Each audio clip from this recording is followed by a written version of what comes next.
बढ़ गया, कोई और रंग ना चढ़ सके, तेरा नाम सीने पे लिखा, हर कोई आके पढ़ सके। है जुनून है तेरे इश्क का, ये जुनून है, रग रग में इश्क तेरा दौड़ता, ये भावना सा खून है। तूने ही सिखाया सच्चाइयों का मतलब, तेरे पास आके जाना मैंने जिंदगी का मकसद। सत्यमेव सत्यमेव सत्यमेव जयते, सच्चा है प्यार मेरा, सत्यमेव जयते, सत्यमेव सत्यमेव सत्यमेव जयते। नमस्कार, आदाब, खुशामदीद, सत्यमेव जयते। आप सभी का एक बार फिर इस शो पर बहुत बहुत स्वागत है। दोस्तों, सबसे पहले मैं आपको मिलाना चाहूँगा आज की हमारी ऑडियंस के साथ। हमारे साथ आज मौजूद हैं हाउसवाइफ्स, यानी वो महिलाएं जो अपना घर परिवार चलाती हैं। उनके साथ कुछ पति भी हैं जो खाना बनाने के शौकीन हैं, और उसके साथ साथ कुछ नौजवान भी हैं जो अपनी केटरिंग की पढ़ाई कर रहे हैं, होटल इंडस्ट्री में जाना चाहते हैं। यानी कि सभी वो लोग हैं जिनका ताल्लुक खाना खिलाने के साथ है। हम आप सभी का तहे दिल से स्वागत करते हैं। बहुत बहुत शुक्रिया हमारे साथ आज जुड़ने का। Thank you so much. मुझे बताइए कि आप में से कितनी महिलाएं ऐसी हैं जो परिवार के लिए खुद अपने हाथों से हर रोज खाना बनाती हैं? वाह, क्या बात है। इसका मतलब आप सब बहुत ही खास ख्याल रखती हैं अपने परिवार का, उनकी सेहत का। अच्छा, आप में से कितनी महिलाएं ऐसी हैं जो खुद बाजार जाती हैं सब्जियां खरीदने, शॉपिंग करने, घर का जो खाने का सामान है वो खरीदने? सभी? अरे वाह, इसकी क्या वजह है, मुझे बताइए। हाँ, बताइए। हम खुद शॉपिंग इसलिए जाते हैं कि हम क्वालिटी चेक कर पाएँ। जैसे सब्जियां अगर हो तो ताज़ा हो, फ्रेश हो। ये सही कहा आपने। तो फ्रेश इतना इंपॉर्टेंट क्यों है? फ्रेश होने से न्यूट्रिशन का वैल्यू बढ़ता है, इसलिए सेहत के लिए अच्छा होता है। हाँ। बिल्कुल सही। मुझे बताइए कि कौन से खाने के आइटम हैं जो आपको लगते हैं कि बहुत सेहत के लिए अच्छे होते हैं? हाँ, आप बताइए। सबसे बेस्ट ग्रीन वेजिटेबल्स। हाँ। खाने में मुझे ज़्यादातर फ्रूट्स होने चाहिए। वो जवार रहता है, नाचनी सबसे बेस्ट है बच्चों के लिए, तो बहुत बेस्ट है। हाँ। नाचनी मैं तो रोज़ ही देती हूँ अपने बेटे को। Very good. दोस्तों, पोषण की जो शुरुआत होती है वो कहाँ से होती है? जब बच्चा पैदा होता है तब माँ उसे दूध पिलाती है, और वहीं से पोषण की शुरुआत होती है। और दुनिया भर में माना जाता है कि माँ का दूध जो है वो बच्चे के लिए सबसे सुरक्षित है। हमारे साथ इस वक्त हैं डॉक्टर रश्मि सांघी, जो IIT कानपुर में रिसर्च साइंटिस्ट हैं और जिन्होंने माँ के दूध को लेकर एक बहुत अहम रिसर्च की है। रश्मि जी, मुझे बताइए कि माँ के दूध को लेकर आपकी रिसर्च, आपकी टेस्टिंग में क्या सामने आया?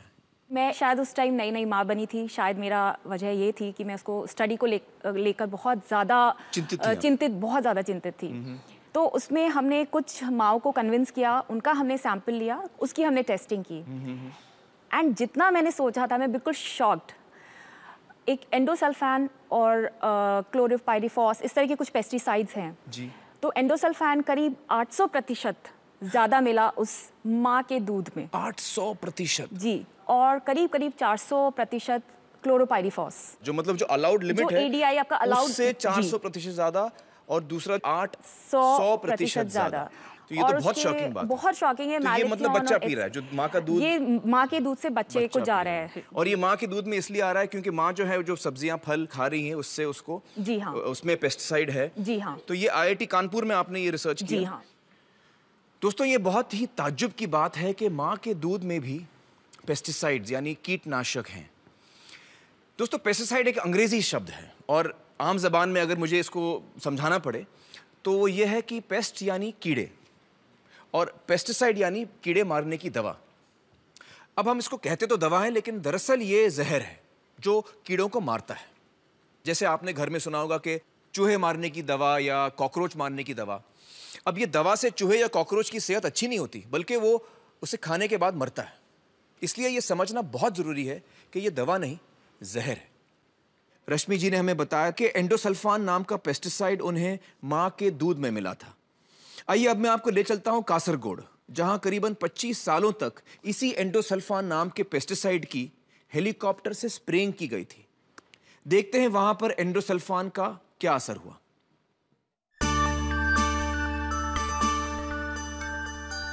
केरल को ईश्वर की धरती कहा जाता है। कुदरत ने इसे बेतहाशा खूबसूरती बख्शी है।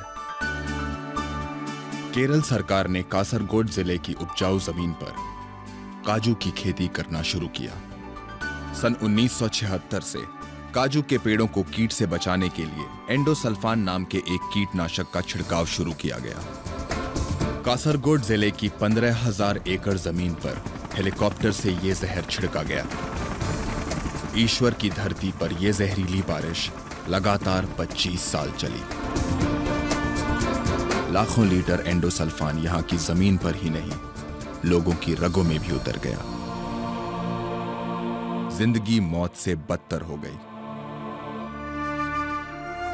5,000 से ज्यादा लोग इस जहर से तबाह हुए।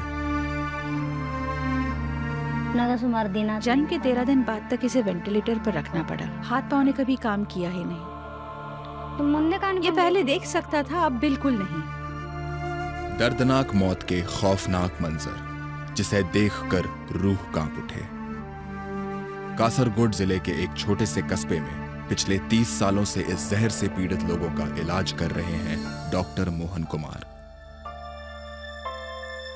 विनाश के उस भयानक मंजर को इन्होंने अपनी आंखों से देखा है।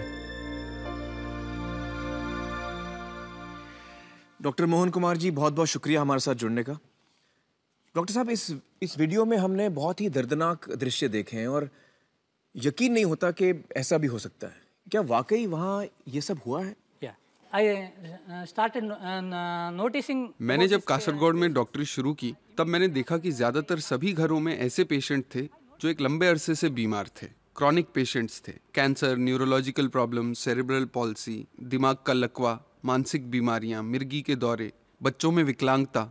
एक दूसरी चीज, महिलाओं में मिसकैरेजेस यानी गर्भपात। ऐसा भी हुआ है कि एक ही महिला का 10 बार गर्भपात हो गया। 10 बार? कुछ तो यकीनन वहां पर गलत हो रहा था। इतनी बड़ी तादाद में इतने सारे बीमार लोग, और वो भी इतने छोटे से इलाके में। ये सभी मरीज 2 छोटी छोटी नदियों के किनारे पे बसे हुए थे, जहां पॉल्यूशन का नामो निशान नहीं था, कोई फैक्ट्री नहीं थी, किसी किस्म का प्रदूषण नहीं था।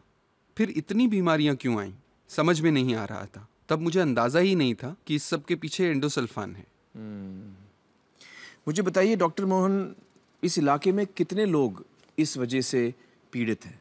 कम से कम 5,000 से ज्यादा जेन्युइन केसेस हैं। 5,000? तो ये सब शुरू कैसे हुआ? 1976 से कासरगोड में हेलीकॉप्टर से ये स्प्रे होना शुरू हुआ। दरअसल स्प्रे करने के 15 दिन तक प्लांटेशन एरिया में पैर भी नहीं रखना चाहिए, यहाँ तक कि आसपास के रास्तों से भी नहीं गुजरना चाहिए। स्प्रेइंग के बाद? जी, स्प्रे करने के बाद आसपास के सभी रास्ते बंद होने चाहिए। ये सारे नियम उनके इंस्ट्रक्शन मैनुअल में लिखे हुए हैं। सभी नियमों को ताक पे रख के उन्होंने सन 1976 से सन 2000 तक लगातार बिना रुके जहरीला स्प्रे 25 साल? जी, 25 साल लगातार। तो लाखों लीटर स्प्रे हुए। हमारे कुछ वैज्ञानिकों ने हिसाब भी लगाया था कि 22 लाख लीटर एंडोसल्फान 15,000 एकड़ के ऊपर उड़ेला गया। जी जी। मुझे बताइए कि जब आपको समझ में आया कि ये सब पेस्टिसाइड की स्प्रेइंग की वजह से हो रहा है और आपने उनको बताया, ऑब्जेक्ट किया, तो उन्होंने क्या जवाब दिया? प्लांटेशन कॉर्पोरेशन ऑफ केरला, जो एक सरकारी कंपनी है, वो इसके लिए जिम्मेदार। वो ये स्प्रेइंग करवा रही थी। गवर्नमेंट ने क्या कहा आपसे? वो पुलिस को लेकर आए और जहां हम विरोध कर रहे थे उस जगह से हमें हटा दिया। पुलिस ने हमें वहां से भगा दिया। लेकिन ये स्प्रेइंग बंद हो गया? जी। तो फिर स्प्रेइंग क्यों बंद किया? कोर्ट के ऑर्डर से। अच्छा, कोर्ट ऑर्डर की वजह से बंद किया है। मैं तो यहाँ तक कहूँगा कि वो बहुत बदमाश लोग हैं। एक दिन 2 जीप भर के वो लोग मेरे क्लिनिक आए। कुछ 10-15 लोग थे, मेरे साथ मारपीट करना चाहते थे, मुझसे हाथापाई करने लगे। वो तो अच्छा हुआ कि जैसे ही गांव वालों को पता चला कि उनके डॉक्टर को गुंडे मारने आए हैं, तो 10 मिनट में ही सैकड़ों लोग वहां पर जमा हो गए। आपको बचाने? जी, मुझे बचाने के लिए। आपके लिए जिंदगी कैसे थी डॉक्टर साहब? उस इलाके में रहकर जब रोज आप इस तरह के पेशेंट्स देखते थे, आप पर क्या बीतती थी? लोगों का दर्द देखकर अक्सर आंखें भर आती थीं। कई बार ये ख्याल आता था कि मैं यहाँ से शहर चला जाऊं, लेकिन अपने पेशेंट्स की तकलीफ जैसे मुझे रोक लेती थी, खींच लेती थी। उन्हें छोड़ के कैसे जाता? नहीं जा सकता था। सॉरी। मैं एक बात और कहना चाहूँगा। इस जहर ने इंसान ही नहीं, जानवरों को भी नहीं बख्शा। उस इलाके के पशु पक्षी, जीव जंतु, मेंढक, मछलियाँ सभी खत्म हो गए थे। लेकिन सन 2000 में जब से ये स्प्रे बंद हुआ है, धीरे धीरे सभी पशु पक्षी वापस आ रहे हैं। हवा पानी में काफ़ी सुधार हुआ है। अच्छा, मुझे ये बताइए कि जो बीमारियां हो रही थी लोगों को, ये जो बच्चे अबनॉर्मल पैदा हो रहे थे, उसमें फ़र्क आया ये स्प्रेइंग बंद होने के बाद? खुशी की बात यह है कि पिछले 4 सालों में पूरे इलाके में जन्मजात विकृति का एक भी केस मेरी नज़र में नहीं आया है। और ये जो बच्चे गिर रहे थे अपने आप, जो मिसकैरेजेस हो रहे थे, वो केसेस भी बिल्कुल कम हो गए हैं। डॉक्टर मोहन, आपने बहुत साहस दिखाया है, बड़ी हिम्मत दिखाई है और आप बहुत ही अच्छा काम कर रहे हैं। बहुत बहुत शुक्रिया यहाँ आने का और हमारे साथ बातचीत करने का। Thank you so much. Thank you. Thank you. तो दोस्तों, ये वही एंडोसल्फान पेस्टिसाइड है जिसके बारे में रश्मि जी ने हमें बताया था कि उनके टेस्ट में माँ के दूध में एंडोसल्फान की मात्रा परमिसिबल लिमिट से 800% ज़्यादा थी। और माँ के दूध में पेस्टिसाइड आने की वजह यह है कि हमारे कई खाने के पदार्थों में पेस्टिसाइड्स मौजूद हैं, यानी कीड़े मारने का जहर मौजूद है। और दोस्तों, इसके बारे में सबसे बेहतर जानकारी शायद उसके पास होगी जो हमारा खाना उगाता है, यानी कि एक किसान। महाराष्ट्र के नासिक जिले के अंगूर देश भर में मशहूर हैं। ताजे ताजे और रस भरे अंगूर देखते ही मुंह में पानी आ जाता है। लेकिन जो किसान इन अंगूरों को उगा रहा है वो इन्हें नहीं खाएगा। 6 साल पहले मुझे मुंह में छाले हुए थे। उस टाइम अंगूर का सीजन था, तो मैं रोज अंगूर खाता था। हम अंगूर की खेती के केमिकल स्प्रे करते हैं, तो फिर मैंने मेरे खेती का अंगूर खाने बंद कर दिया। तो मेरे मुंह के छाले बिगर दवा वो अच्छे हो गए। इंसेक्टिसाइड नहीं डाला तो इधर इंसेक्ट ने बाइट कर दिया इस बेरी को, तो काला दाग आता है। व्यापारी जब आता है वो देखता है इस पे बंच पे काले दाग है, तो भाव गिरा देता है, तो हमें फिर नुकसान हो जाता है। और हमें मालूम है इससे क्वालिटी खाली दिखने के लिए बढ़ती है, उसके न्यूट्रिएंट्स कम तो होते हैं लेकिन पॉइजन अंदर जाता है, इसलिए खाली व्यापारी पर्पस के लिए करना पड़ता है। हमने अलग सी जगह खेती की, उसमें हमने बिगर केमिकल स्प्रे लगाए हुए सब्जी तैयार की और वही हम खाते हैं। फिरोजपुर पंजाब के सुरेंद्र राजपूत दुनिया भर को पेस्टिसाइड्स बेचने वाले खुद बिना केमिकल के खेती करते हैं। ये दवाइयाँ जो फार्मर्स में से लेके जाते हैं वो कीड़े मार दवाइयाँ होती हैं। स्लो पॉइजनिंग जो है ना, ये है। मैं अपने खेत के अंदर जो है ना इसका इस्तेमाल नहीं करता हूँ। ये मैं इसलिए करता हूँ ताकि हमारी जो है ना सेहत ठीक रहे, बॉडी के ऊपर जो है ना उसका असर ना आए। वलसाड़ गुजरात के नीलेश देसाई भी अपने और अपने परिवार के लिए अलग से अन्न उगाते हैं। मेरा एक खेत है, उसमें मैं एकदम देसी वो मेरे लिए रखा है मैं, और मेरा दूसरा जो खेत है उसमें मैं रासायनिक यूज करता हूँ। ये इसलिए ज़्यादा नफा मिले। जो ड्रम में डालते हैं दवा, वो ड्रम 1 साल तक उसकी स्मेल इसमें रहती है, तो वो तो ड्रम है प्लास्टिक का, तो आदमी पे तो असर होएगा ही नहीं उसका। घर के वाली में नहीं डालते हैं, वो बारिश से पहले हम निकाल लेते हैं। वो माल हम हमारी रिश्तेदारी में ही देते हैं, और जो कमर्शियल आता है वो सब मार्केट में जाता है। इस जमाने में तो कोई भी वस्तु दिखावा पे चलता है, बढ़िया लगा ले लो, वो कैसा है वो दिखता नहीं है। जब कमर्शियल बात आ जाती है तो सामने वाला मर जाए तो अभी कोई सोचता नहीं है। दोस्तों, इस वक्त मेरे साथ मौजूद हैं कविता कुरुगंती, जो आशा यानी alliance for sustainable and holistic agriculture नाम की संस्था के साथ जुड़ी हुई हैं। बहुत बहुत शुक्रिया कविता जी हमारे साथ जुड़ने का। मुझे बताइए, ये जो हमने वीडियो में देखा कि किसान अपने लिए और अपने परिवार के लिए अलग खेती कर रहा है और बाज़ार में बेचने के लिए अलग खेती कर रहा है, इसके बारे में आपका क्या कहना है? यहाँ पे आपने सिर्फ 3 किसानों की छोटे क्लिपिंग्स देखा है, मगर लाखों किसान ऐसे हैं इस देश में जो ऐसे ही करते हैं। जी, और जी। मैं किसानों को दोषी नहीं ठहराऊंगी इस बात की, क्योंकि किसान बहुत अलग अलग दबाव में वो अपना ज़िंदगी गुजारने की कोशिश कर रहे हैं।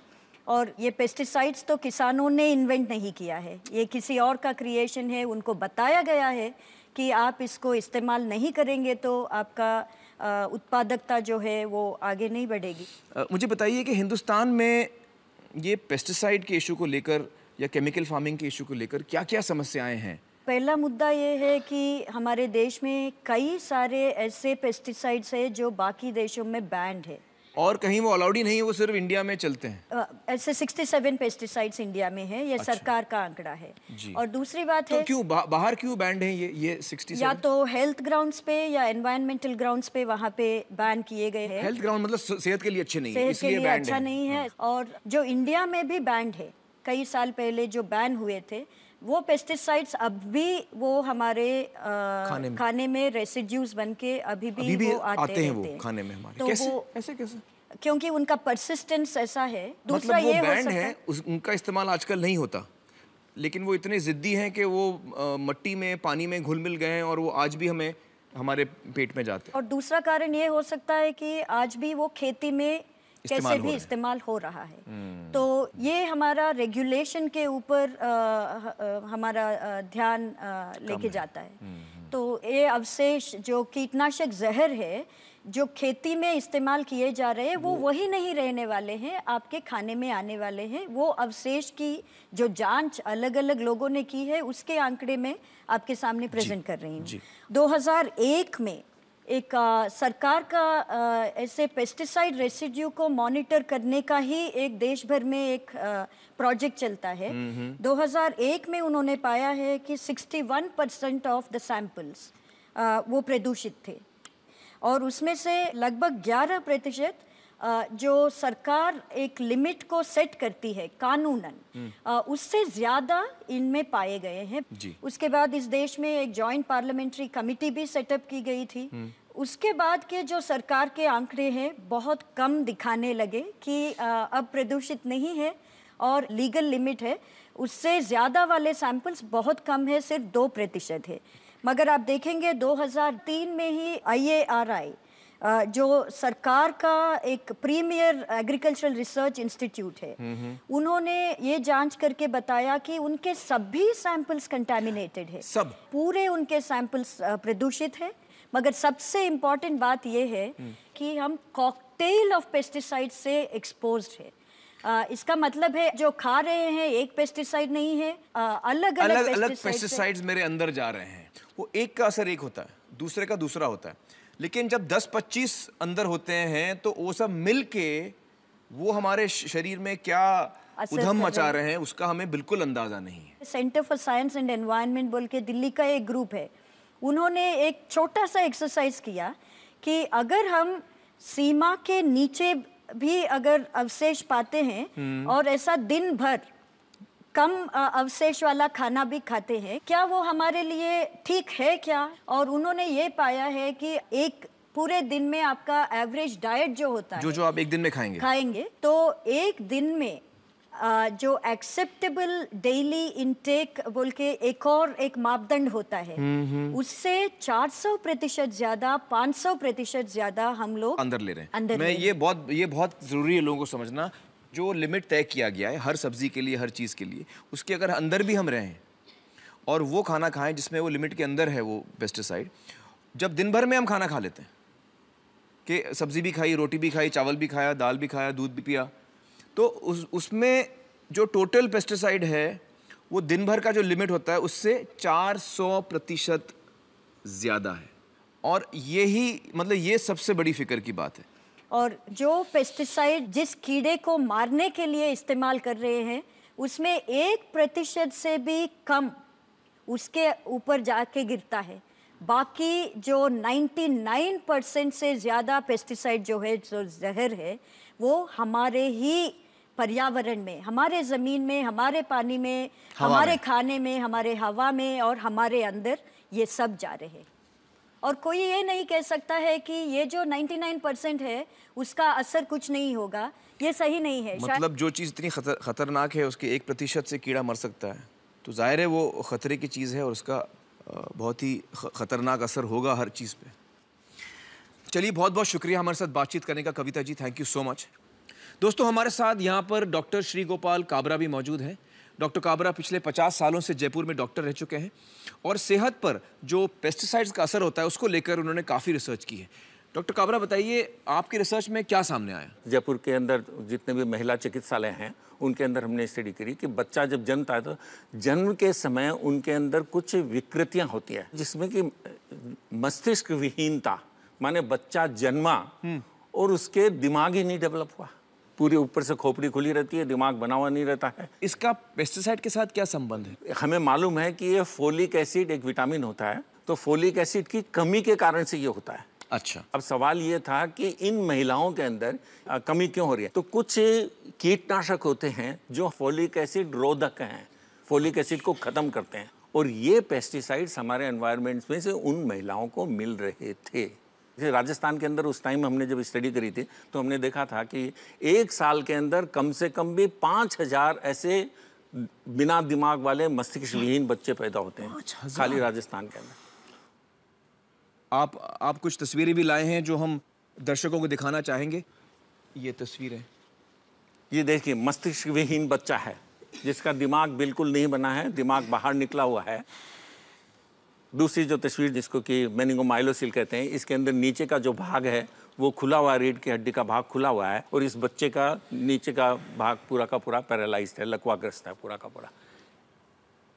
तो ये दुनिया से अगर हम इसकी तुलना करें, बाकी जगहों से तुलना करें, तो ये आंकड़े क्या दिखाते हैं हमें? हमारे यहाँ दर विश्व में सबसे ज़्यादा है।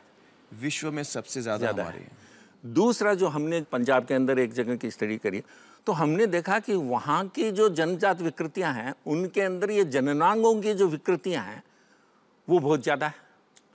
जनजात विकृतियाँ जिसके अंदर कि लिंग पूरा नहीं बनता है, उसका जो पेशाब का रास्ता है वो गलत है, उसके अलावा उसके अंदर देखा कि मल का द्वार ही नहीं खुला है। तो इसका क्या प्रूफ क्या है कि ये पेस्टिसाइड के साथ जुड़ी बातें? वहाँ वो पेस्टिसाइड्स यूज हो रहे थे जिनका हमें मालूम है, जिनको हम कहते हैं टेराटोजेनिक। टेराटोजेनिक माने ये जो हैं जो गर्भ के अंदर ये विकृति कर सकते हैं, जिनके हमारे पास में एक्सपेरिमेंटल प्रूफ है। और हमने देखा कि वहाँ के जो आज वो एरिया था उसमें ये इस्तेमाल हो रहे थे, उसमें ये इस्तेमाल हो रहे हैं वहाँ। और वो एरिया था जहाँ पर कि अभी हम सारी हरी सब्जियों की और इनकी बात कर रहे थे, वो एरिया था जहाँ पर कि सब्जियाँ उगा करके और दिल्ली तक भेजी जाती है। और ये देखिए कि जब हमें मालूम है कि ये पेस्टिसाइड्स जो हैं ये टेराटोजेनिक है, ये विकृति कारक हैं, हम उनको काम में ले रहे हैं और हम उनको प्रचुर मात्रा में काम में ले रहे हैं। चलिए, बहुत बहुत शुक्रिया डॉक्टर काबरा हमसे बातचीत करने का। दोस्तों, ये पेस्टिसाइड का सिलसिला कहाँ से शुरू हुआ और कब और कैसे ये हमारे खाने में आने लगे, जानेंगे एक ब्रेक के बाद। वेलकम बैक दोस्तों। हमें ये तो समझ में आ गया कि हमारे खाने में पेस्टिसाइड्स मौजूद हैं, लेकिन ये सिलसिला शुरू कहाँ से हुआ, आइए जानने की कोशिश करते हैं। पंजाब के झज्जल गांव के मास्टर जरनैल सिंह ने बहुत दुनिया देखी है। ग्रीन रेवोल्यूशन से आए बदलाव को इन्होंने अपनी आंखों से देखा है। 1965 तक के 70 तक इतने खेती जड़ी सी 1965 तक 70 तक यहाँ पे कुदरती खेती होती थी। तब यहाँ किसी भी तरह की कोई बीमारी नहीं थी। जब ग्रीन रेवोल्यूशन आया, केमिकल और स्प्रे आए। केमिकल के बड़े बड़े 20-20, 40-40 लीटर के ड्रम आते थे। मैं देखता था कि लोग केमिकल्स की बोरियां कंधों पे, गाड़ियों में, ट्रकों में भर भर के लाते थे। मुझे तो देखकर हैरानी होती थी, इतना सारा जहर स्प्रे के द्वारा छिड़का जाता था।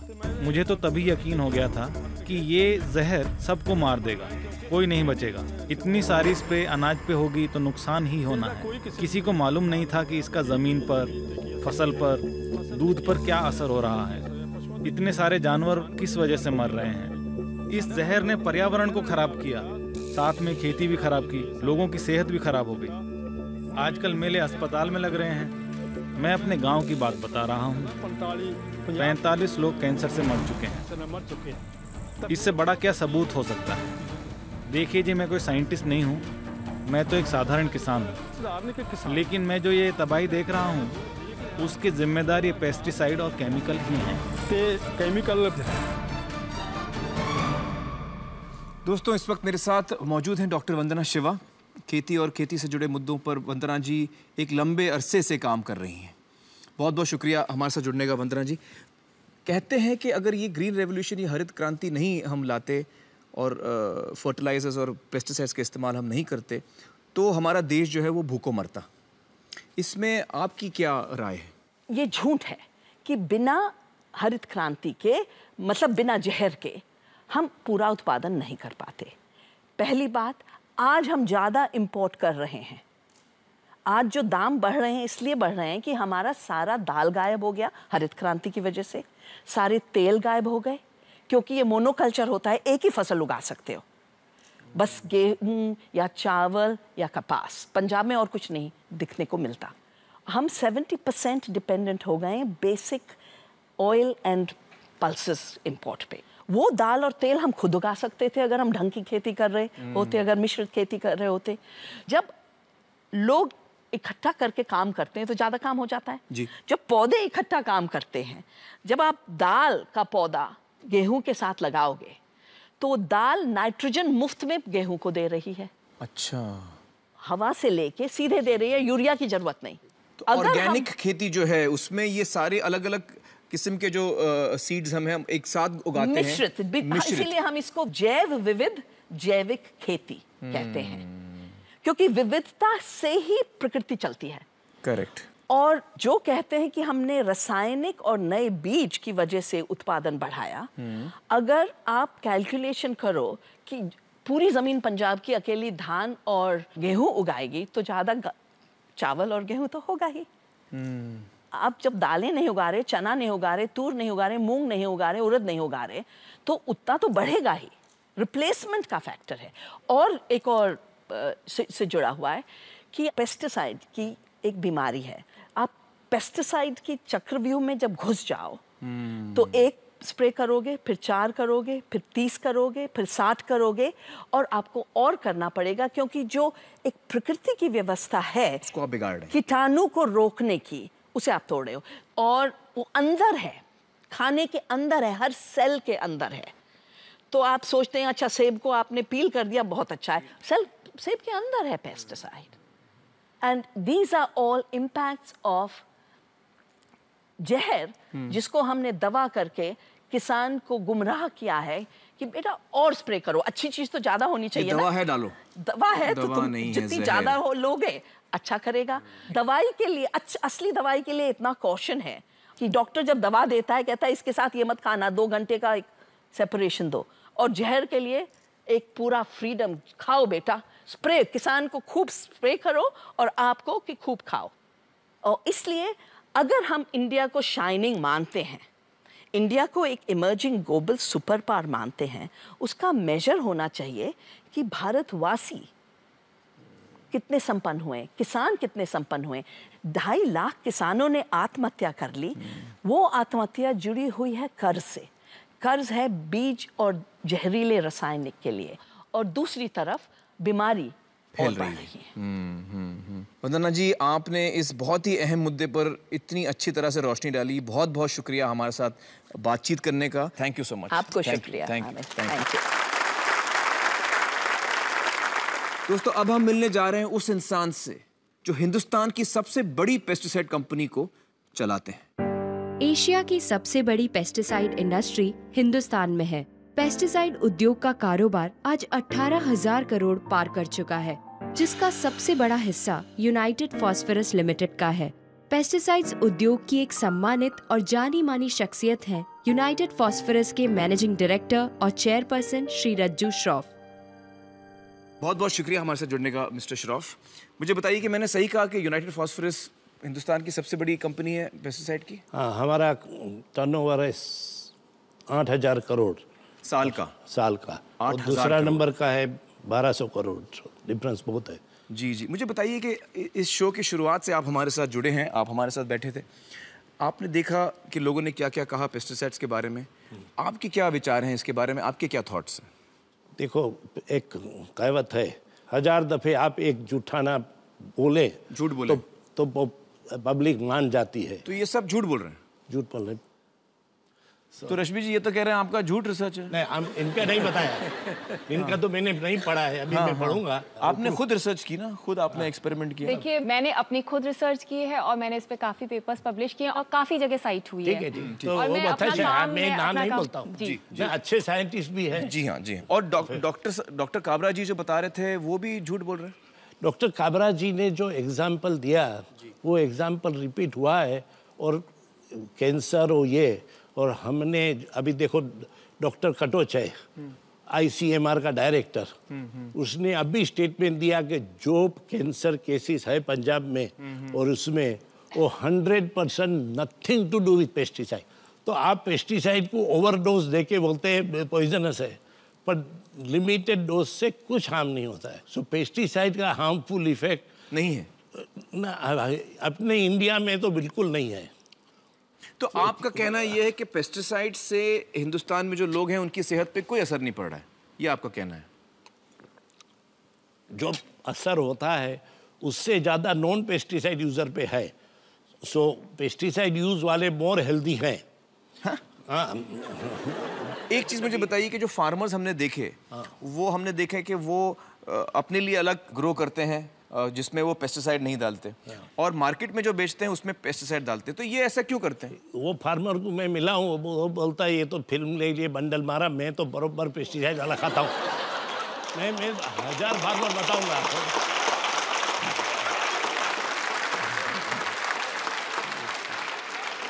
तो मतलब ये आपका कहने का मतलब ये जो 3 फार्मर्स दिखा है, हाँ 3, इन्होंने बोला मैं सिर्फ फिल्म के लिए डायलॉग बोलता हूँ। हाँ बस। मुझे ये बताइए कि ये जो 3 फार्मर्स आपने देखे, हाँ, ये तो हमारी टीम ने उनका इंटरव्यू लिया, और ये तो हमने सिर्फ 3 दिखाए, ऐसे तो बहुत है, लेकिन ये हमारी टीम ने उनसे पूछा और ये इन्होंने हमारी टीम को बोला। हमने उनको कोई पैसे नहीं दिए, ठीक है, नहीं हमने उनको कुछ नहीं बोला, हमने खाली पूछा उनसे। अरे मैं जवाब देता हूँ, जैसा NGO को पब्लिसिटी चाहिए ऐसा किसान को भी चाहिए, लेकिन मैं आपको 10,000 फार्मर बताऊंगा मतलब पेस्टिसाइड बिना तो हम बैंकरप्ट हो जाएंगे। कि पेस्टिसाइड के बगैर वो जिंदा नहीं रहेंगे? नहीं, सुसाइड करना पड़ेगा। पेस्टिसाइड के बगैर उनको सुसाइड करना पड़ेगा? हाँ, करते हैं ना सुसाइड, बेचारा क्रॉप खलास हो जाता है। तो आपके हिसाब से मतलब कोई प्रॉब्लम ही नहीं है? नहीं, हमारे हिसाब से जो प्रॉब्लम पिक्चर किया है वो हाईली एग्जैजरेट, बड़ा चढ़ा के बोला है, बड़ा चढ़ा के बोलता है। इनको क्या फायदा होता है बड़ा चढ़ा के बोलने में?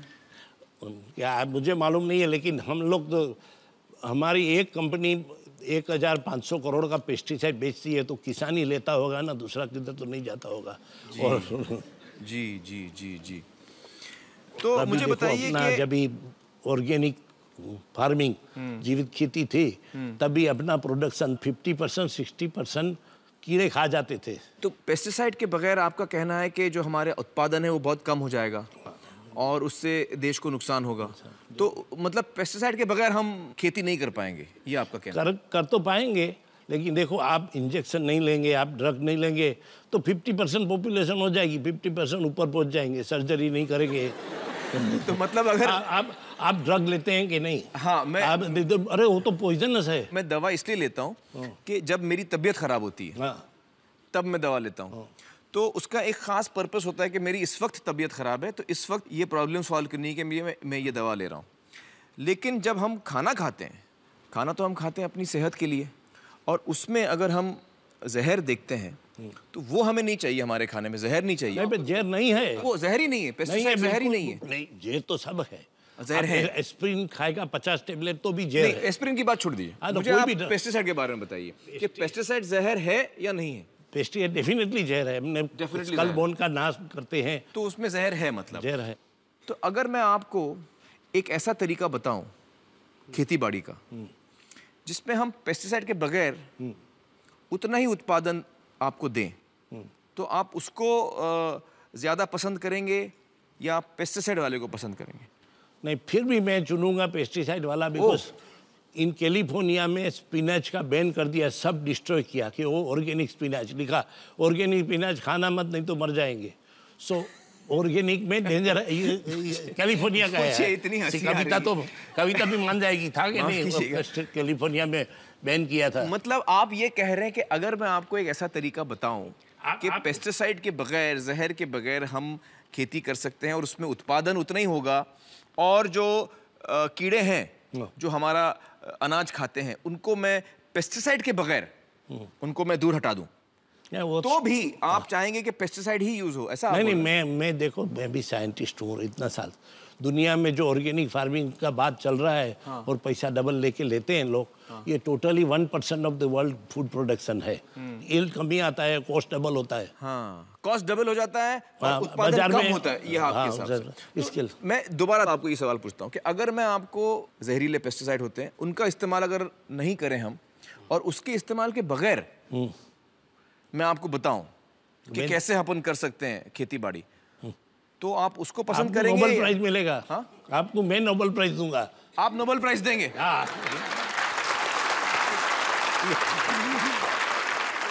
मैं जरूर आपको बताऊंगा कि कैसे हम वो कर सकते हैं। आप कुछ बोल रहे हैं?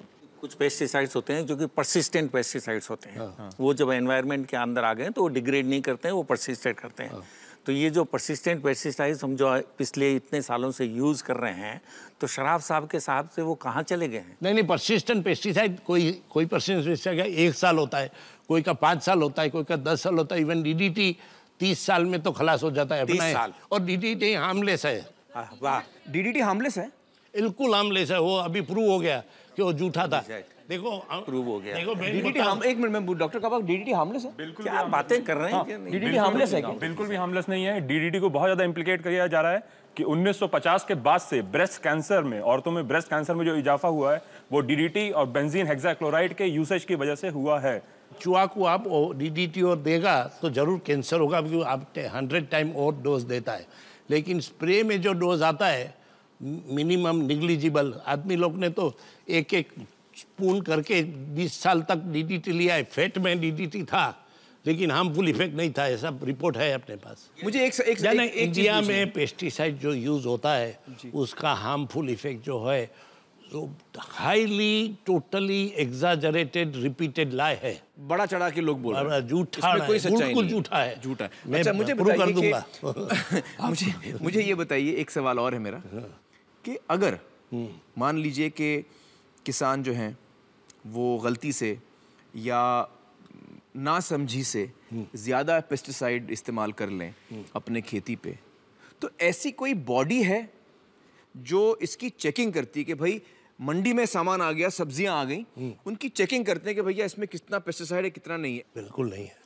ऐसी कोई बॉडी नहीं है हिंदुस्तान में। एक बॉडी है जो साल में एक दफे रैंडम फार्म गेट पे सैंपल लेती है, गवर्नमेंट ऑफ इंडिया। तो मतलब ऐसी कोई चेकिंग होती नहीं हिंदुस्तान में कि यार इसमें करने का जरूरी नहीं है। मैं समझा दूं, जरूरी चेकिंग जरूर नहीं है। 99% ऑफ किसान समझ के करते हैं। कोई किसान ऐसा तो नहीं है कि मेरे कस्टमर को मैं मारूं और ज्यादा पेस्टिसाइड यूज करूं।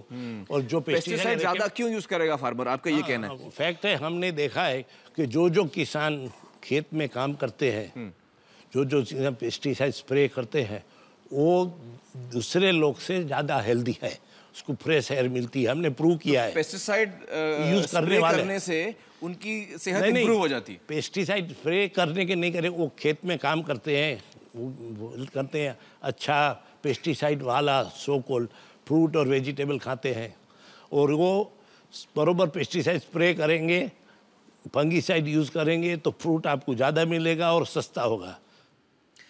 चलिए मिस्टर श्रॉफ, मैं ये तो नहीं कह सकता कि मैं आपकी सारी बातों से सहमत हूँ, लेकिन बहुत बहुत शुक्रिया यहाँ आने का और हमारे साथ बातचीत करने का। Thank you so much. Thank you. दोस्तों, मिस्टर श्रॉफ ने हमें बताया कि पेस्टिसाइड का हमारी सेहत पे इतना ख़ास बुरा असर नहीं होता। हमने भी इसके बारे में मालूमात करने की पूरी कोशिश की। आइए देखते हैं हमारी खोज में क्या सामने आया। पेस्टिसाइड्स का लोगों की सेहत पे क्या असर होता है, ये जानने के लिए हमारी टीम ने पंजाब को चुना, क्योंकि पंजाब का एरिया भारत का 2% मात्र है, लेकिन यहाँ देश में इस्तेमाल होने वाले पेस्टिसाइड्स का हिस्सा देश का 15 से 18% है। आखिर इतनी भारी मात्रा में ये जहरीले पेस्टिसाइड्स क्यों छिड़के जा रहे हैं?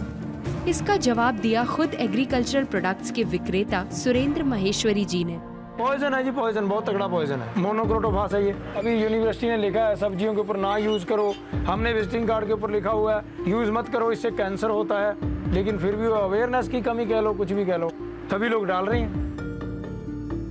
जैसे 40 ग्राम पड़नी चाहिए, कंपनी वाले पहले तो गलती करते हैं, 60-70 ग्राम कर देते हैं, हम उसको 100 ग्राम कर देते हैं, फिर वो कहता है यार 100 ग्राम क्या करेगी, वो उसको 150 ग्राम कर देता है। फिर उसका जो सर्वेंट उसको 200 ग्राम कर देता है, यानी 40 ग्राम वाली 200 ग्राम पड़ रही है, तो इतनी ओवरडोज पड़ती है। कंपनियों ने हमारी ऐसे दौड़ लगा रखी है, सुरेंद्र जी आपके 80 लीटर हो गए, आप 20 लीटर और बेच दो तो आपको माइक्रोवेव मिलने वाला है, आप 1000 लीटर कर दो, 200 लीटर और कर दो तो आपको रशिया का टूर मिलने वाला है। ये अपने पैर पे आपको लाड़ी मारने वाली बात है। गेहूं तो हमारे बच्चे भी वही खा रहे हैं ना, वो जिस पे हमने वो स्प्रे करवाया। गुरप्रीत एक समाज सेवक है। अपने आसपास के गांव में लोगों की लगातार गिरती सेहत देख गुरप्रीत ने एक सर्वे किया। पूरी फूड चेन में पेस्टिसाइड घुस चुके हैं। सुबह जहर छिड़का जाता है, शाम को सब्जी आपके बर्तन में होती है बनने के लिए। ये जो सिनेरियो है ये पूरे पंजाब का है। पंजाब के हजारों गांव में यही हाल है। लोगों की सेहत लगातार गिर रही है। पहले तो कोई गरले वरले आदमी को सुनते थे कैंसर है, अभी तो हर एक दुनिया से कैंसर के मरीज है जी। हालात इतने खराब हैं कि राजस्थान के बीकानेर जिले के एक चैरिटेबल कैंसर अस्पताल जाने के लिए पंजाब से एक ट्रेन चलती है। भटिंडा से बीकानेर जाने वाली इस ट्रेन को कैंसर ट्रेन कहा जाता है। ये कैंसर ट्रेन कितने बजे आएगी? 9-10 तक आएगी।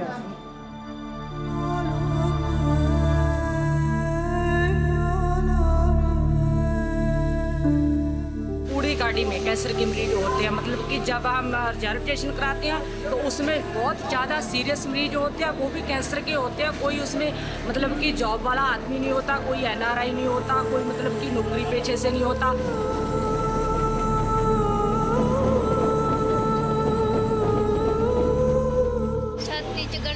मेरी छाती में गांठें हो गई, फिर पूरे शरीर में गांठें ही गांठें हो गई। ससुराल वालों ने मुझे मेरी माँ के पास छोड़ दिया। मेरी माँ बहुत तकलीफ से मेरा इलाज करा रही हैं।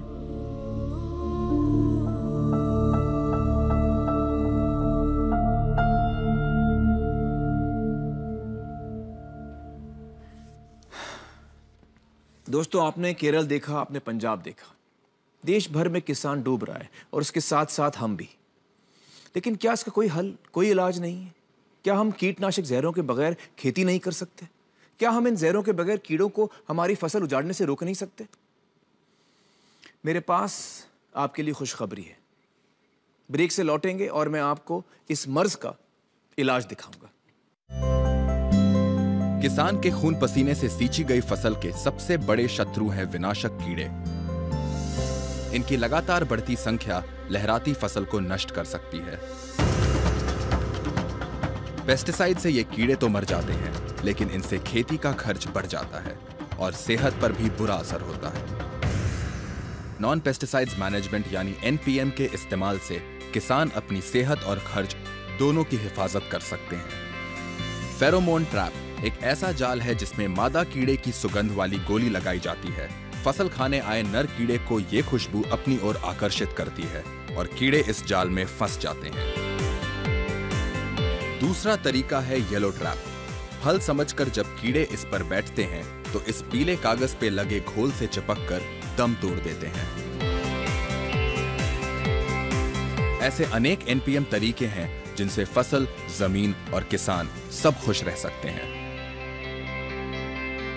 इन सरल और किफायती तरीकों को आंध्र प्रदेश के गांव-गांव में पहुंचाने में महत्वपूर्ण योगदान दिया है एग्रीकल्चरल साइंटिस्ट डॉक्टर रामांजनेयलू ने।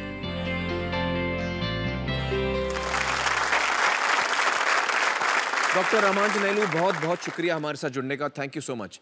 Thank you very much. मुझे बताइए कि आंध्र प्रदेश में आपने क्या समस्या देखी जिसकी वजह से आपने फिर ये शुरू किया, ये पहल की? आंध्र प्रदेश में सबसे ज़्यादा महिला संगठन है गाँवों में, और जब हम वो महिलाओं के साथ ये चर्चा करने लगा, वो सब बोलने लगा कि ये समस्या है, हमारा पेस्टिसाइड्स में बहुत ज़्यादा खर्चा हो रही है और उससे हेल्थ इम्पैक्ट बहुत ज़्यादा है, हमारे सेहत पे इसका बुरा असर हो रहा है। सभी लोग बोलते हैं कि हम पेस्टिसाइड से बाहर जाने के लिए कोशिश है, बट कैसे जाना ये पता मुश्किल है। तो हम उस समय से इसके ऊपर रिसर्च करना शुरू किया। हमको ये पता चला कि हम ज़्यादा कीटनाशक इस्तेमाल कर रही है, इसलिए कीटक बढ़ रही है। ये रिवर्स प्रोसेस है। ये कैसे? ये ऐसा है, दो तरह का इंसेक्ट्स होती है। एक तो वेजिटेरियन है, वो सिर्फ हमारा पत्ते खाती है, दूसरा नॉन वेजिटेरियन इंसेक्ट्स है, तो वो दूसरे कीड़ों को ही खा सकते हैं। दूसरे कीड़ों को ही खाते हैं, नॉन वेज है वो कीड़े। तो हमको ये नॉन वेज इंसेक्ट्स जब तक है, ये वेजिटेरियन इंसेक्ट्स से हम डरने की जरूरत नहीं है। तो हमारे जो मित्र कीटक हैं वो नॉन वेज हैं? वो पूरा नॉन वेज है। ये मैंने कभी सोचा नहीं था इसके बारे में। जब इसका नंबर बढ़ जाती है, नॉन वेज कीड़ों का नंबर जब बढ़ जाता है तो वो वेज कीड़ों को खा लेते हैं, लेकिन ये जो पेस्टिसाइड स्प्रे डालते हैं इसमें तो नॉन वेज वाले भी मर जाती है। ये जब मर जाती है तो हानिकारक कीटक है, उसका संख्या बढ़ जाती है। मतलब मैं अगर साफ जबान में समझाऊं लोगों को, अगर आपने फिल्म शोले देखी है तो फिल्म शोले में ठाकुर को जरूरत थी वीरू और जय की, और गब्बर उसको परेशान कर रहा था। तो हम ये कर रहे हैं कि हम जय और वीरू को तो मार रहे हैं, जो हमारी हेल्प करने वाले उनको हम पहले मार रहे हैं, और जो गब्बर है वो और ताकतवर हो जा रहा है। वो 10 साल में और एक की जगह 10 गब्बर हो गए, 15 गब्बर हो गए। सही कह रहा हूँ मैं? यही हो रही है। हाँ। दूसरी बात ये है, अगर हम 200 लोग बैठे हैं और इसके ऊपर हम छिटकाएंगे पेस्टिसाइड, क्या होगा? इसमें आधा लोग मर जाएगा और आधा लोग कुर्सी के नीचे जाएगा, नहीं तो और कहीं पे चला जाएगा, छुप जाएंगे। जो कमजोर है वो मर जाएगी, कमजोर है वो मर जाएगी। जो मजबूत है, ताकतवर है वो नहीं मरेगी। तो हम ये सब पेस्टिसाइड्स डाल के जो मजबूत इंसेक्ट्स को चुन रही है। तो जहाँ पेस्टिसाइड यूज ज्यादा है वहाँ पेस्ट प्रॉब्लम और ज्यादा होता है। अच्छा। जहाँ पेस्टिसाइड यूज कम होता है वहाँ पेस्ट प्रॉब्लम भी कम हो जाता है। अच्छा, आपका प्रॉब्लम कीट नहीं है, आपका प्रॉब्लम कीटनाशक है। ये जो भी पेस्टिसाइड्स हो या जो फर्टिलाइजर्स हो, ये जब ये खरीदने की चक्कर में बहुत खर्चा बढ़ रही है। हम एक सर्वे किया था, 1000 एकड़ का गांव में 50 लाख रुपया वो गांव से पेस्टिसाइड्स खरीदने के लिए बाहर जाता है। और इतना 50 लाख का खर्चा होता है। तो ये ज़्यादा समस्या, हम पैसा दे के समस्या खरीद रही है। तो अभी ये पेस्ट को आप कैसे मैनेज करते हैं? अभी मैं खेती कर रहा हूँ मान लीजिए, और मैं खेती में कुछ ऐसे कीड़े हैं जो आके मेरे खेत को, फसल को ख़राब कर सकते हैं, तो उनको मैं कैसे कंट्रोल करूँ, क्या करूँ मैं? हर एक कीटक जो भी है अलग अलग का उनका व्यवहार होती है। अच्छा। जब बारिश होती है, अब बाहर देखते हैं लाइट के पास बहुत ज़्यादा इंसेक्ट्स आती है, तो ये इसलिए है कि वो इंसेक्ट्स लाइट को अट्रैक्ट होती है। तो अगर हम एक लाइट ट्रैप लगाए तो उसकी लाइट के पास वो सब इंसेक्ट्स आ जाएंगे। लाइट लगाएंगे सारे कीड़े वहाँ आ जाएंगे, वो सब कीटे आ जाएगी, वो मर जाएगी। तो ये सब बहुत सारे तरीके हैं। ये सब होने से 60-70% इंसेक्ट्स कम हो जाती है। और बाकी समस्या है, ये 30-40% समस्या के लिए आप निम्बोली हो, नहीं तो सीताफल का लीफ हो, ऐसा पत्ते लेके पानी में डुबा के उसे स्प्रे करके कंट्रोल कर सकते हैं। ये सब 100 से ज़्यादा तरीके हैं काबू में लाने के लिए। तो इन सब में हम अगर देखा तो इस सब में बहुत सारा नॉलेज है। तो हम उस समय से सोचने लगा कि एक लर्निंग सिस्टम लगाना है गाँवों में, जो किसान ये सब समझ सकते हैं जी। और जो एक्सपीरियंस्ड फार्मर्स है, तो उनको ये ट्रेनिंग्स में लाके वो उससे बाकी किसानों को शिक्षण देने के लिए कोशिश करने लगा हमने जी। शुरुआत हमने किया 25,000 एकर्स में। नेक्स्ट ईयर ये गया 2 लाख एकड़। 2 लाख एकड़। पिछले साल 35 लाख एकड़। 35 लाख एकड़। मुझे बताइए कि ये कितने का है? ये जो ट्रैप है आपका, ये इसमें कितना खर्चा होता है? ये 15 रुपया का है। और ये कितने का है? ये ये होगा 5 रुपया या 10 रुपया। तो मतलब ये कि ये जो है ये 5, 10 और 15 रुपए की चीज़ें हैं, और कहाँ हम पेस्टिसाइड खरीदते हैं लाखों में। हाँ। तो इसमें आपने मतलब कोई जहर नहीं डाला और उसके बावजूद आपने कीड़ों को जो है कंट्रोल कर लिया। और जो भी हम सबको बताया गया था कि यील्ड कम होगा, वो यील्ड भी कम नहीं हुआ। यील्ड मतलब मैं बता दूं हिंदी में कि उनको बोला गया था कि अगर आप पेस्टिसाइड यूज़ नहीं करेंगे तो आपकी उपज बहुत कम होगी, तो वो कम भी नहीं हुई। और जो लोग ये खरीद रहे हैं सब्जियां, उनको भी फायदा है क्योंकि उसमें पेस्टिसाइड नहीं है। तो मतलब ये देश भर में हो सकता है। देश भर में हो सकता है। बहुत बहुत शुक्रिया डॉक्टर रामू हमारे से बातचीत करने का।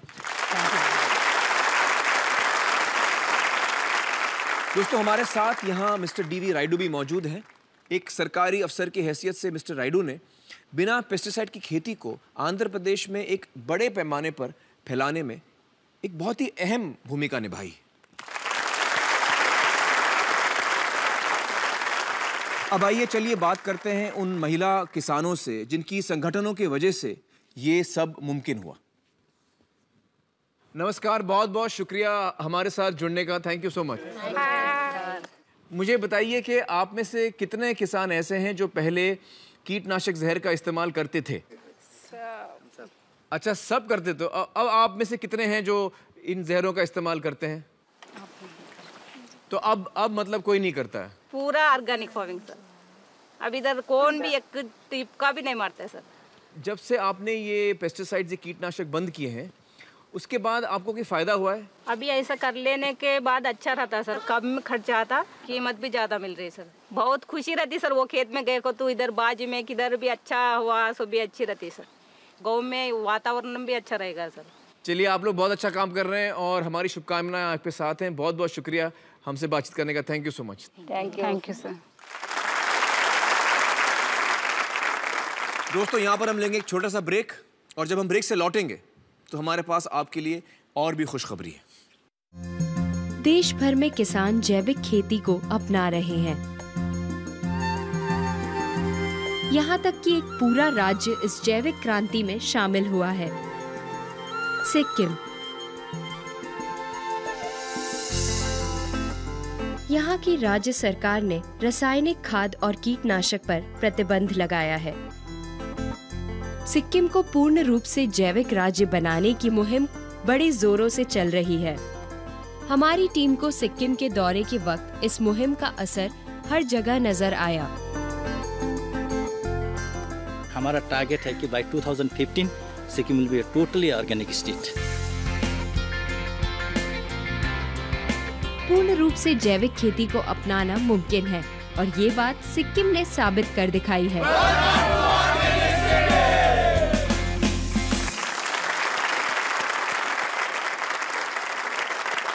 चलिए दोस्तों, आप चलते हैं 3G लिंक के जरिए सिक्किम और बात करते हैं वहां के चीफ मिनिस्टर श्री पवन चामलिंग जी से। बहुत बहुत शुक्रिया हमारे साथ जुड़ने का। पवन जी नमस्कार। नमस्कार जी। पवन जी, आपकी सरकार ने ये निर्णय क्यों लिया कि आपके राज्य में सिर्फ ऑर्गेनिक फार्मिंग होनी चाहिए? लॉन्ग टर्म में इससे ज़्यादा फायदा होगी, उत्पादन बढ़ेगी और हमारा जितना भी वहाँ का फर्टिलिटी है वो हमेशा एक सस्टेनेबल होगा। हमारा जितना उत्पादन वहाँ होगा उसका डिमांड दुनिया में और ज़्यादा बढ़ेगा और साथ ही हमारा जो माल है उसका दाम भी ज़्यादा मिलेगा। तो आप लोगों ने इसका इम्प्लीमेंटेशन फिर कैसे किया? जितना केमिकल फर्टिलाइजर था और कीटनाशक औषधियाँ था उसको बैन कराया गया। तो साथ ही साथ वहाँ के किसान वर्गों को भी ऑर्गेनिक फार्मिंग के बारे में जानकारी देने का काम साथ ही साथ हमने शुरू किया। पवन जी, आपकी सरकार ने जो पहल की है एक फुल्ली ऑर्गेनिक स्टेट बनने की, हमें उम्मीद है कि हिंदुस्तान की और भी राज्य, बाकी भी राज्य आपकी पहल को अपनाएंगे। बहुत बहुत शुक्रिया हमारे साथ बातचीत करने का। नमस्कार। बहुत धन्यवाद, थैंक यू, बहुत धन्यवाद। दोस्तों, अब मैं न्योता देना चाहूँगा हुकुमचंद जी को, जो झालावाड़ राजस्थान से हैं। हुकुमचंद जी एक किसान हैं जो बहुत ही सफलता के साथ जैविक खेती कर रहे हैं। आइए हुकुमचंद जी, आइए। पहले तो गले लगिए।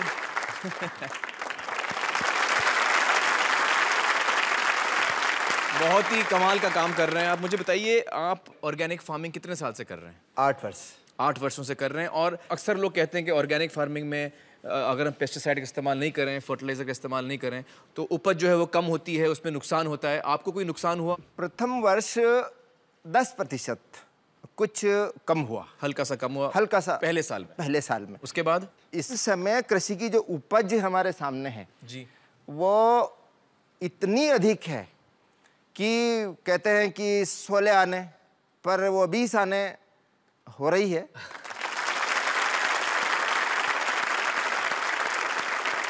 मैं चाहूंगा कि देश भर के जो किसान हैं उनसे आप कुछ कहिए, क्या कहना चाहेंगे उनसे आप? मैं ये कहना चाहूँगा कि धरती के अंदर जो अंग्रेजी में माइक्रो न्यूट्रॉन कहते हैं और हम हिंदी में उसको जीवनी शक्ति कहते हैं, जो हर इंसान के अंदर भी मौजूद है और इस धरती के अंदर भी मौजूद जी। जब तक मानव की इस धरती की जीवनी शक्ति मजबूत है तब तक इसके ऊपर कोई शत्रु आक्रमण नहीं कर सकता, कोई रोग मनुष्य के शरीर के ऊपर आक्रमण नहीं कर सकता। और ये जीवनी शक्ति जीवों द्वारा संचालित होती है वह जीव जो ये धरती रासायनिक खेती से जो ये कम होते चले गए, इनको वापस इसमें लाया जा सकता, लाया जा सकता। बहुत बहुत शुक्रिया हुकुम सिंह जी, बहुत बहुत शुक्रिया।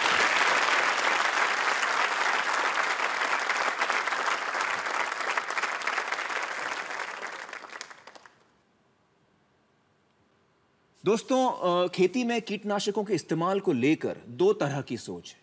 एक सोच ये कहती है कि पेस्टिसाइड्स के इस्तेमाल से कोई खतरा नहीं है और अगर हम पेस्टिसाइड इस्तेमाल नहीं करेंगे तो हमारी उपज कम हो जाएगी। दूसरी सोच ये कहती है कि पेस्टिसाइड्स के इस्तेमाल के बिना भी उपज अच्छी मिलेगी और पेस्टिसाइड के इस्तेमाल की वजह से ही किसान और ग्राहक दोनों की सेहत पर बुरा असर होता है। मेरा ये मानना है कि बगैर केमिकल्स के अगर हम खेती कर सकते हैं तो उससे बेहतर कोई चीज़ नहीं है और हमें उसकी तरफ ही बढ़ना चाहिए, लेकिन ये एकदम से एक दिन में शायद मुमकिन नहीं है।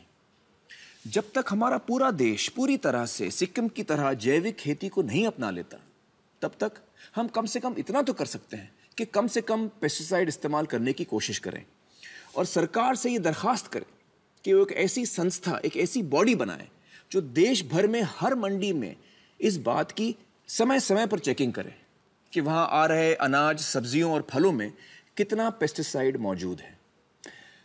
तो शरफ साहब, आपने हमारा शो शुरू से देखा। अब आपको क्या लगता है, पेस्टिसाइड्स के बगैर क्या हम खेती कर सकते हैं? क्या हमें खेती करना चाहिए पेस्टिसाइड्स के बगैर? ऑर्गेनिक फार्मिंग में यील्ड कमी आती है, लेबर ज़्यादा जाता है, खर्चा ज़्यादा होता है पेस्टिसाइड्स। ये दुनिया के सब किसान ने, ये सर सिर्फ उनके लिए ऊपर लागू होता है नहीं, हम जो लोग इसकी पूरी विधि को समझ नहीं पाते हैं। उन लोगों के सामने ये यील्ड की समस्या आ रही है। 2011 में 2 वर्ल्ड रिकॉर्ड्स आया भारत के लिए उत्पादन में। ये दोनों बिहार से आया है। एक था पोटैटो, वर्ल्ड रिकॉर्ड प्रोडक्शन पर एकड़ यील्ड में वर्ल्ड रिकॉर्ड आया है, वो ऑर्गेनिक है। ऑर्गेनिक। और चावल में भी वर्ल्ड रिकॉर्ड आया है, चाइना से भी ज्यादा यील्ड आया है। कहाँ पर? वो भी बिहार। बिहार में। भारत आज के दिन में सबसे ज्यादा ऑर्गेनिक कपास उत्पादन करने वाली देश है। इसमें सबसे ज्यादा ऑर्गेनिक कपास उत्पादन करके एक्सपोर्ट करने वाली कंपनी इनकी फैमिली का है मतलब इन्हीं का फैमिली का है। एग्रोसेल बोल के गुजरात में ये मेरा भाई करता है। आपके भाई का है?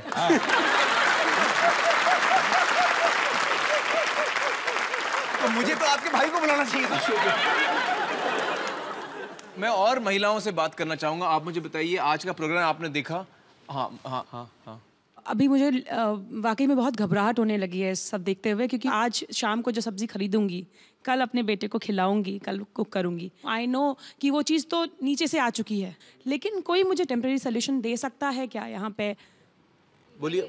मैंने इस पे स्टडी की है कि आप अगर वॉश करते हैं, ज़्यादा देर तक सोक करते हैं, पहले धो लीजिए, फिर उसको पानी में छोड़िए। धोने से, नमक के पानी से धोने से जो बाहर के हैं वो कम हो जाएंगे। छिलके निकाल के आप खाएंगे तो जो छिलके में फंसे हैं पेस्टिसाइड वो थोड़े कम हो जाएंगे। ये 2-3 चीज़ें कर सकती हैं आप, ऊपर की चीज़ें, लेकिन सही सोल्यूशन जो है वो ऊपर का नहीं है। सही सोल्यूशन यही है कि हम ऑर्गेनिक फार्मिंग करें, ऑर्गेनिक खेती करें। हाँ, आप बताइए। ये जो कॉमन आदमी है, आम जनता that you call, can they afford to have buy organic food? बहुत सारे ऐसे ऑर्गेनिक आउटलेट्स और मॉडल्स इस देश में आज के दिन खड़े हैं, मगर उसको दाम कम करने के लिए वो ऐसा एक मॉडल होना चाहिए जहाँ पे कंज्यूमर्स और फार्मर्स एक दूसरे को जाने। इसी का मैं अपना अनुभव बताता हूँ। मेरे एरिया में, बांद्रा में फार्मर्स मार्केट लगती है। वहाँ पे जब आप जाते हैं खरीदने के लिए तो वहाँ पे किसान भाई भी होते हैं और आप डायरेक्टली उनसे मिलते हैं, उसके साथ आपका एक रिश्ता बनता है। आप भी समझते हो कि उसकी कुछ ज़रूरतें हैं और उसकी ज़रूरतें आप पहले पूरी करो तो आपको भी अच्छा और स्वस्थ और पौष्टिक खाना मिलेगा। Exactly.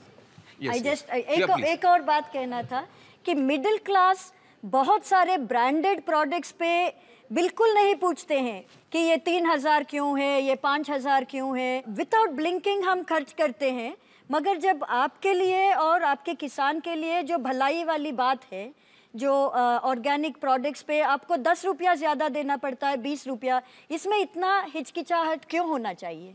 I think we should come forward. सही बात है, बिल्कुल सही कहा। सब्सिडीज हैं वो कन्वेंशनल फार्मिंग को मिलती है। ये बहुत अहम बात कही है वैभव ने कि जो गवर्नमेंट की जो सब्सिडीज मिलती है वो ऑर्गेनिक फार्मिंग को नहीं मिलती हैं। अगर ऑर्गेनिक फार्मिंग को सब्सिडीज मिलेंगी तो वो और भी आपका पैसा और कम सस्ता हो जाएगा सर, सस्ता हो जाएगा। और जब आप उसको खरीदना शुरू करेंगे तो किसान उसको और ग्रो करना शुरू करेगा। ये जो करवट है सोसाइटी की तभी होगी, ये हमसे, ये करवट हमसे शुरू होगी। तो ये हमको पहल करनी है, इस करवट में हमको शुरुआत करनी है।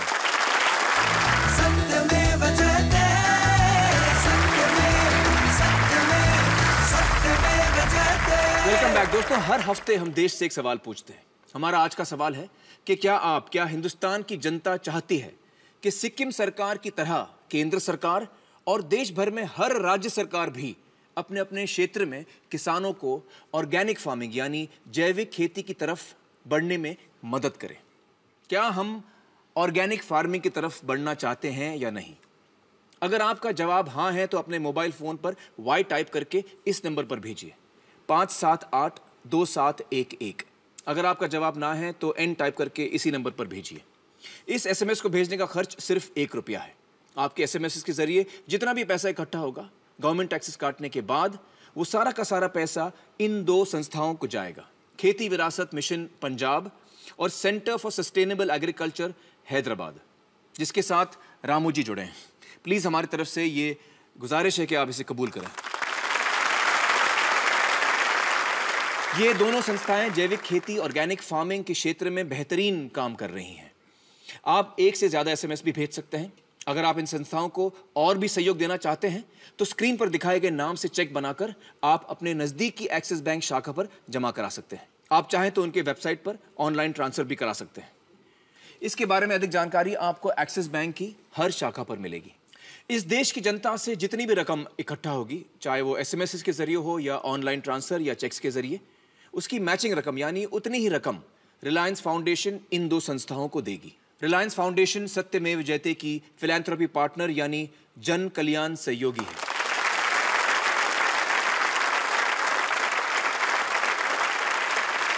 दोस्तों, हर रोज सुबह की चाय से लेकर रात के खाने तक हमारी जिंदगी में किसान भाइयों और बहनों का एक बड़ा हाथ है। वो पसीना बहाते हैं तभी हम अपना पेट भर पाते हैं, और इसके लिए हम अपने किसान भाइयों और बहनों का शुक्रिया अदा करना चाहते हैं। दोस्तों, हमारी थाली में कितना जहर आता है वो हमारी नीतियों से तय होता है। अगर हम किसानों को केमिकल फार्मिंग के लिए सब्सिडीज देते रहेंगे तो जाहिर है हमारी थाली में किसी न किसी हद तक जहर आता ही रहेगा। लेकिन अगर वही सब्सिडी हम उन्हीं किसानों को ऑर्गेनिक फार्मिंग यानी जैविक खेती के लिए दें तो हमारी थाली में पौष्टिक और सेहतमंद खाना आएगा, और इससे किसानों की बिगड़ती सेहत पर भी अच्छा असर होगा। किसान का हाथ थामने की जरूरत है, और इसकी शुरुआत हम सब की कोशिशों से ही होगी। हम मांगेंगे तो उसकी गूंज सरकार के कानों तक पहुंचेगी। आप आज आवाज लगाएंगे तो आपकी आवाज सुनकर ही नीतियों में बदलाव आना शुरू होगा। इसलिए जितनी जोर से हो सके आवाज लगाइए। अगले हफ्ते आपसे मुलाकात फिर होगी, इस उम्मीद के साथ कि हमारे किसान का पसीना फिर से खुशहाली उगाएगा।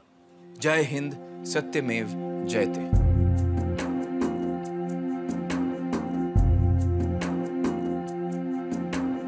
हौले हौले धीमे धीमे मिट्टी बोले माटी बोले, हौले हौले धीमे धीमे मिट्टी बोले माटी बोले। गीत बोने थे तुम्हें, गीत बोने थे तुम्हें, बो दिए क्यों लाल शोले। हौले हौले धीमे धीमे मिट्टी बोले माटी बोले। घर के आंगन में कहाँ से ये लपट सी आ गई, खिड़कियों की थी वो रौनक धूप अब कहाँ गई। हो क्यों हवा है रूठी रूठी, क्यों हवा है रूठी रूठी, शाख गुमसुम क्यों ना डोले। हौले हौले धीमे धीमे मिट्टी बोले माटी बोले।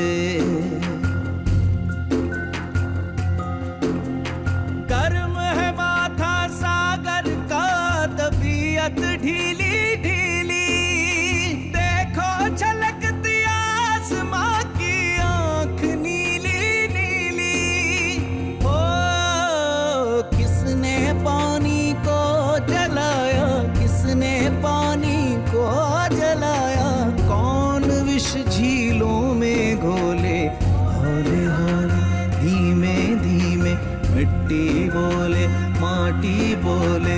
गीत बोने थे तुम्हें, गीत बोने थे तुम्हें, बो दिए क्यों लाल शोले। हौले हौले धीमे धीमे मिट्टी बोले माटी